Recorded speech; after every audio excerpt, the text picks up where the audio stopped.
And also the nice thing with the Find a Master's website is that they've also got guides where it gives you tips on also how to write your compelling personal statement. So they've also got other tools for you find a PhD. It tells you what PhD research is, what is a proposal. It gives you all those tips under the section of guides. So Maglad, what is your field again of study, you said? I said political and governance.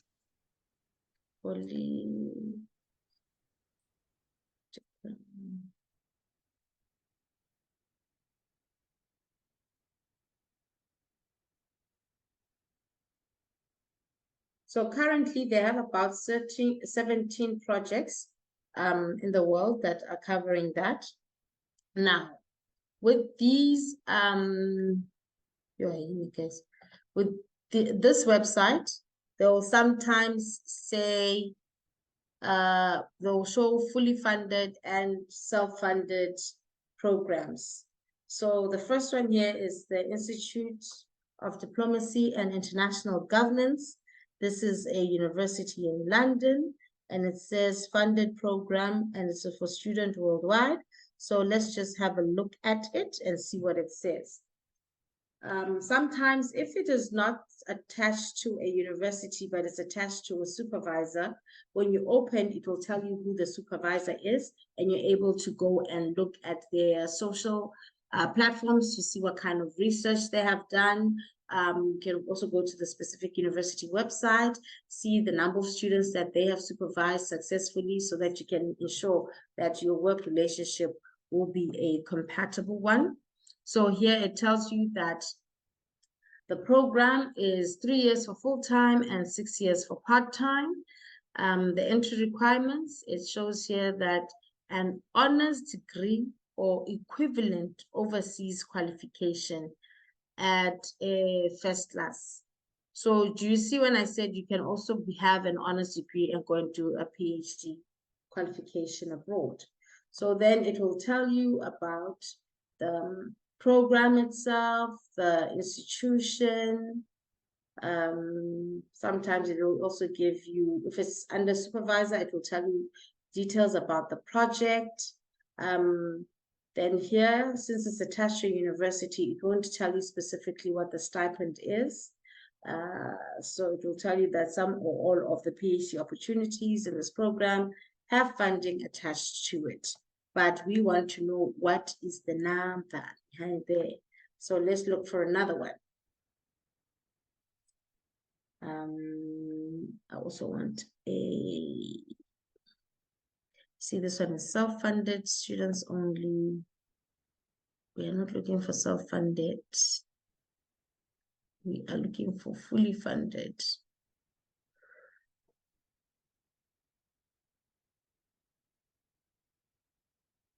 Funded program, but then this one is only saying UK students only.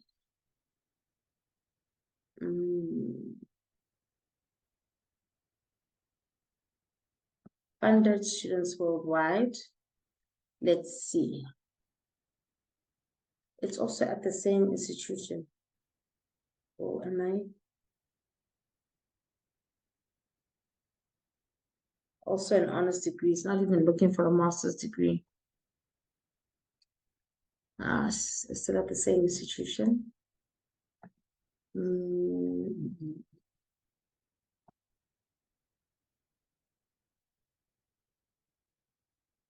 Self-funded.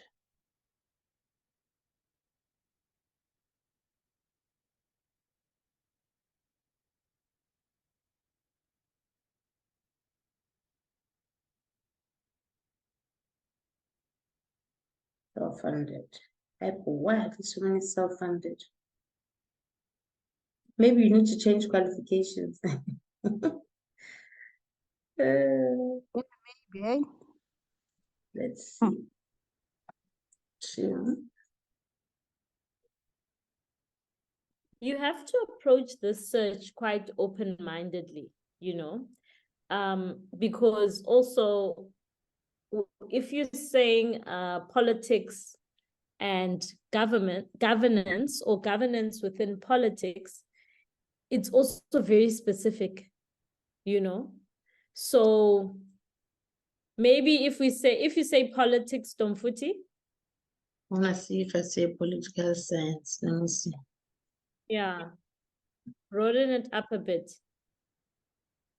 Now it's 45. 45. Mm.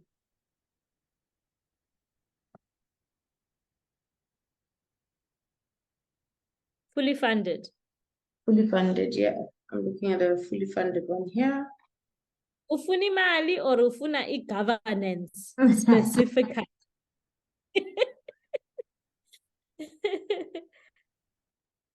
It's minimal in fact. You see, the other thing, Futine, is that you find, especially for a PhD, they will then be interdisciplinary in the sense that for my project, I'm doing my PhD in civil engineering, but I come from a chemical engineering background, and my colleague comes from a mechanical engineering background. So it's just that we didn't know if I can find one that shows it's attached to a supervisor, it will state that they're looking for people from environmental, civil, chemical, mechanical, so that you can then use the skills that you've acquired before to try and resolve this project, because you'll be working as a research team most of the time, not necessarily as an individual. I want one that's attached. Okay, even this one, even though this one is for UK students.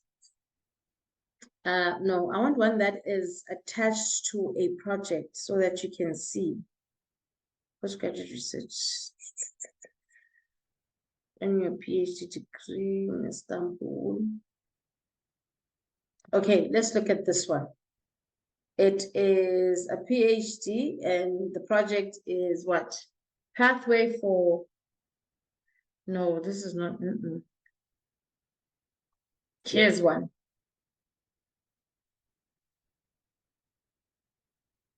So this one is attached to that specific project, which is looking at the discourse of celticity on the far rights, authenticity, appropriation, and whatever all of that says, and antagonism. I don't even understand the topic, but it's fine.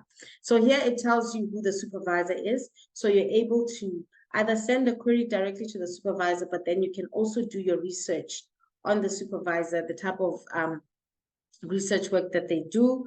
It will tell you about the project, where you're able to see does it align with what you have done or what you're seeking to do in the future. It tells you how to apply. Where I'm interested in is the amount of money. I get, because this one is for UK students. They don't get paid. Their fees are for free. Okay, no. Can I use my own field of study to show you exactly what I'm looking for? Okay, no problem. I'm gonna say wastewater treatment.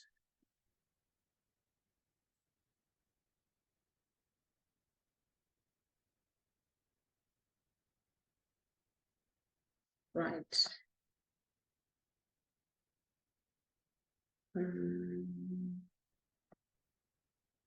Here's a mathematical modeling for biofilm-based wastewater treatment processes. This is the College of Dublin. So this is an Ireland scholarship. Oh, Owen Cassie, he actually works with my supervisor on some of the projects. So this is a funded student-wide. It tells you about the project itself. As it says, you'll be working in a team. It tells you about the award and doctoral training.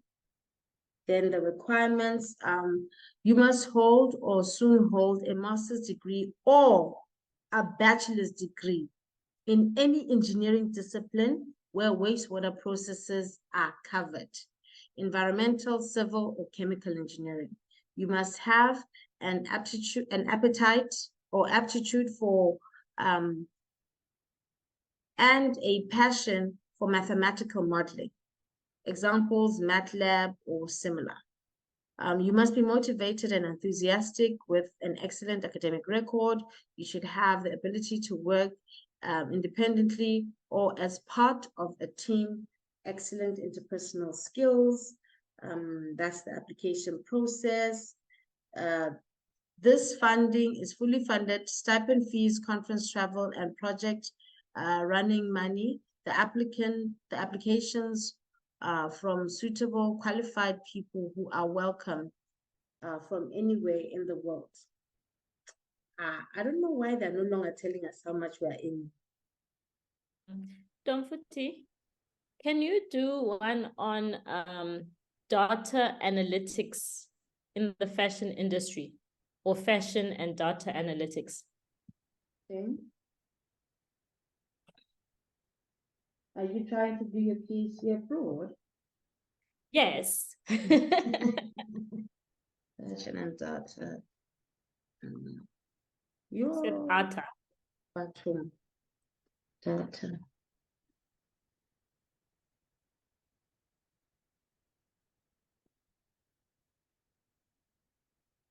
There's one. And it's funded. What? Discover a zero thermal expansion materials using learning and advanced data analytics. And it's funded. Must it's for me.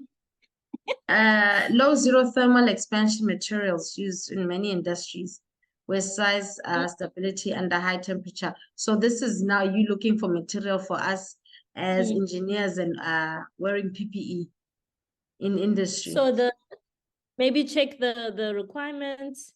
It says here qualifications. Applicants are welcome from students with 2.1 or higher master's degree or equivalent in computer science, chemistry, physics, or material science, particularly those in some of the skills directly relevant to project outlined above. Successful candidates must have a strong maths and programming skill. Okay, maybe remove the data analytics and just do fashion. I just want to show people the different, like when you start to think differently about the courses and not the traditional way. Fashion.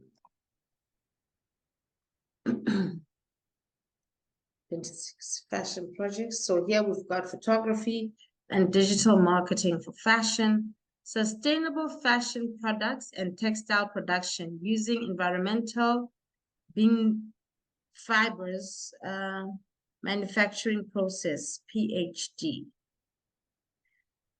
Okay, but this one is self-funded. No, what about self-funded? Funded.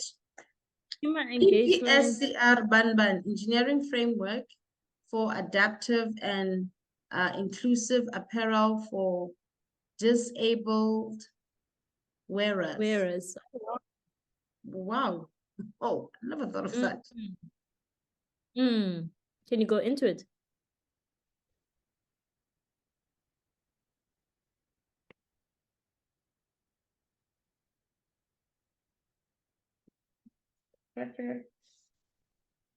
Entry requirement. Applicants should have or expect to achieve at least a 2.1 undergraduate degree or master's awarded at merit level in a discipline directly relevant to the PhD, e.g. garment or fashion technology, textile technology, industrial design, or engineering. Nice. Yeah. Part-time. You see, that all speaks to the sustainable development goals in the sense that, you know, the sustainability element or the responsible consumption element, and then inclusivity, so the reduced inequalities, because they're saying there that they're encouraging applicants from, if you scroll up a little bit, they're encouraging applicants from, right there. We actively encourage applicants from diverse career paths and backgrounds and from all sections of the community, regardless of age, disability, ethnicity, gender expression, sexual orientation, and transgender status. So that is part of the equality, diversity, and inclusion, which links back to the Sustainable Development Goals. And the stipend is 18,622 pounds per year, tax-free. I'm going. Ambanina. So guys, even those who only have undergraduate, you can also double dabble on this Find a PhD website and see if you can't find something that is suitable for you. Because as we can see, they are looking at people who also just have a bachelor's degree to come and take up these PhD programs. And this is because it is it's a 3.5 or a 4-year program. So they believe that once you're doing a PhD, you are also required to partake training that will upskill you and ensure that it's able to assist you achieve your PhD at the end of the day. So they believe that during that process, you will get enough training to ensure that you're able to complete your PhD, even though you don't have research experience in, let's say, for your master's. Do we have any questions?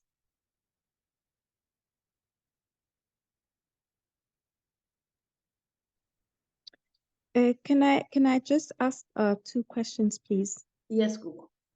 Sister Mbu, you mentioned that if I have an honors degree in law, so it's just that when I'm hearing you saying you can go to do PhD if you have a bachelor's degree, you are allowed in some institutions. But I am so scared that maybe if I jump into PhD, maybe I might fail, and you are expected to give good results so that your scholarship's going to continue, right? So I was thinking, if I'm going to do it, the PhD, am I allowed to go back maybe if I think I fail, or if I see that there is another opportunity for me to do a master's? No, Can I yes. be allowed to go back and There are do it? people who have come, they've done 6 months, they were paid, and then they're like, listen, I found another opportunity elsewhere. I'm leaving. Okay. Yeah, there are people who have done that. But if you're going into it with that fear, just go for a master's. Just go for a Yes, master's. you know. Don't Yeah, stress actually, yourself, don't push yourself. It's just that we're showing that it is it's possible. possible. But don't put pressure on yourself. Yeah, true. I just want to, when I get one, I want to do it and I want to enjoy it while I'm doing it and don't have that pressure, of doing something that I can see that maybe is too much for me. But PhD, guys, whether you've done masters or not, you still feel like it's too much for me. But I mean, if you feel that you need, like I must say, for me, I feel that my training in my masters has actually made it easier for me. And on top of that, I was able to build a research profile because I have published a paper. I've published a review paper as well as my findings in high impact factor journals. So at least when I was going for the interviews, I could fall back on that and say, I am different because I've already published. I am a cited author. So you see, exactly. Yeah. So now if you don't have any reference, when they ask you, have you published anything? You're like, no. And you feel bad at the same time that other people, maybe they're going to give something out and say, this is what I've done. And now you feel really bad and you feel stupid. I don't want to put myself in that position. I think it's also because universities abroad, they do things differently. For example, when I was on my flight coming here, my supervisor sent out an email to us saying that, guys, as you know, we'll be undertaking BEng as well as Master of Engineering students. Obviously for BEng, like I know for us in our final 6 months, we were assigned to a research project that we were supposed to then do a mini dissertation where you start building your research skills. So in universities abroad, they actually take that seriously, whereby you are attached to people. So I had to come up with a project for either a master's or a BN student. That is actually part of my research that they're going to do. And that is going to then feed into me and see, okay, they've done the experiments. I just take the data and I work with that, you see. So with universities abroad, they already start building that research interest or skill from undergrad. Okay. And the last question that I need you to assist me with, I'm busy with another application from a University of Arizona, and there is a form that you need to complete for your eligibility first before they can allow you to complete the application form. So in that eligibility form, they want you to put the primary supervisor, but now, and they say they're not paying for that primary supervisor, you must get one yourself, but they're paying for everything else except this. Now, my confusion is, okay, I did send an email to them asking them, where do I get the names of the primary supervisors that I can request assistance from? And they said they can't help me with that. And then they said, I must go and check. Oh my God, I can't even remember but they abbreviated something that I must go and check. On that thing, there is a list of them. But what I need to find out from you as a person that's already done maybe the master's, is it possible for me to get somebody else, not from the University of Arizona, to be my supervisor and give that name and ask that person to assist me with my master's project? Is it possible, or is it allowed? I think the first thing is that your main supervisor needs to come from that institution that you are registered with. Mm-hmm. So okay. You have to pick, because I also know with the Hardman scholarship, that's what they will do. They'll say, we've got a scholarship, and this is a list of supervisors and the projects that they're doing.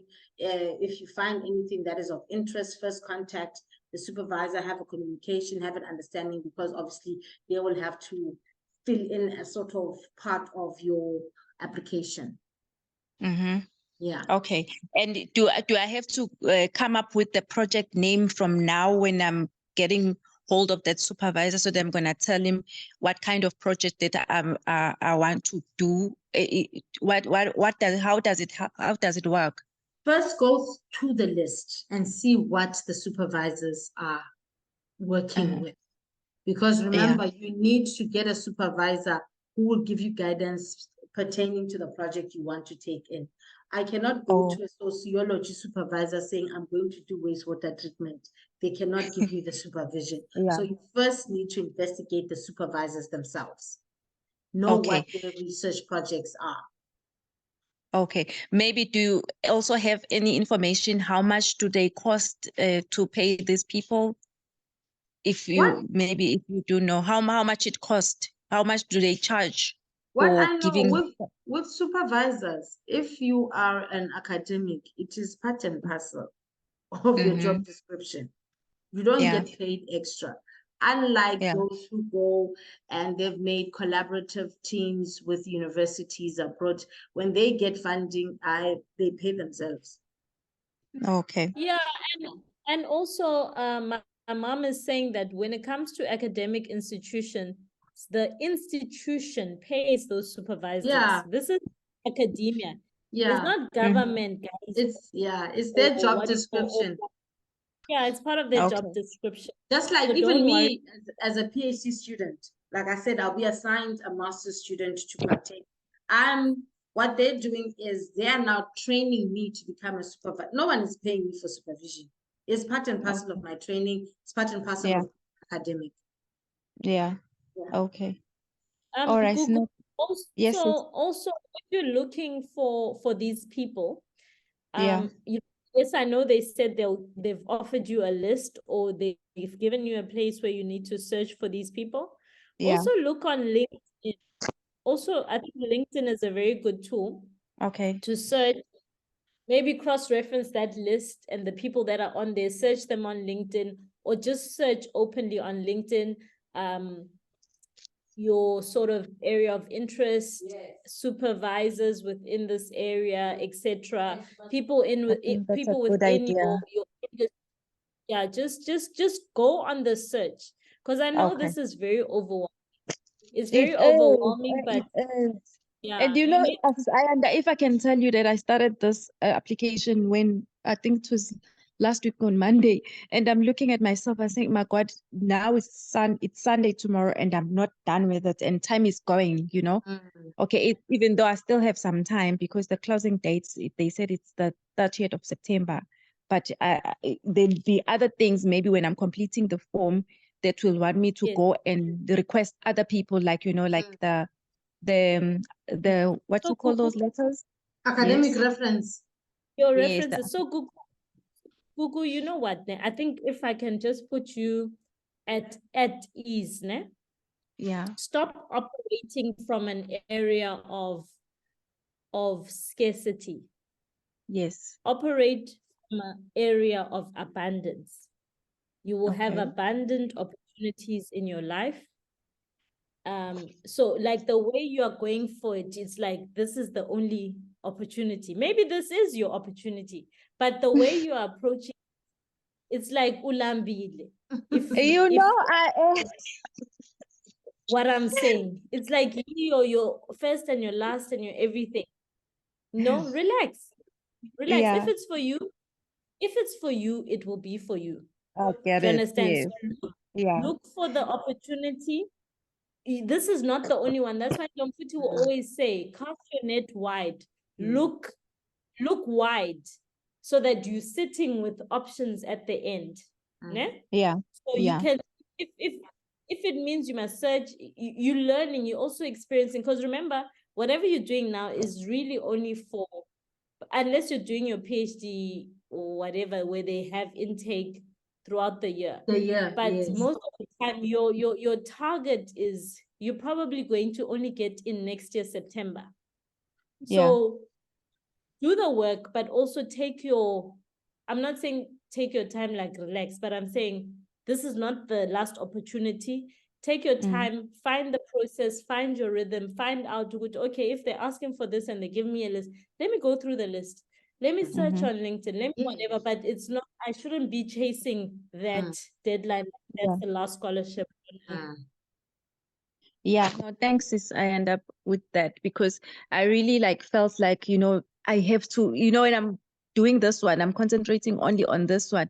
But hence I was asking Dombi the name of the website, because I think when you're going to this website that you just showed us now, There's plenty. a lot of information, like it's too much. You know, if you can put so much application, then you relax, then you'll find call every day, you know. Yes. Respect to your application. But what I was doing, the information that I was getting it on Google, and there is another WhatsApp group that I joined. I think it's scholarship. They're just sending the links of the available scholarships. But when I'm clicking on the link, it just does not give me the option to apply, and it just gives me adverts. And when I'm starting to apply and I see after some time, my goodness, it's not a scholarship that I was, I was looking for. I'm actually applying for a loan now. It's just that I didn't go down on the opportunity circle. If you go down, as you scroll down, it will show you the documents required, and then it will tell you can apply now or you can go to the official website for your application. No, this is the one I want, the one that you showed us. I think on the first session that I attended, you also did show us, but I joined the Zoom session late, so I did not see which site you used, the name of the site, and how where we got all the names of the scholarships with all the deadlines and everything that is required. But I think now, when you're sending the links, then I'll be able to get the whole information and put more applications everywhere. Thank you. Please. Thanks. Any more questions, participants? There's 7 of you. Go.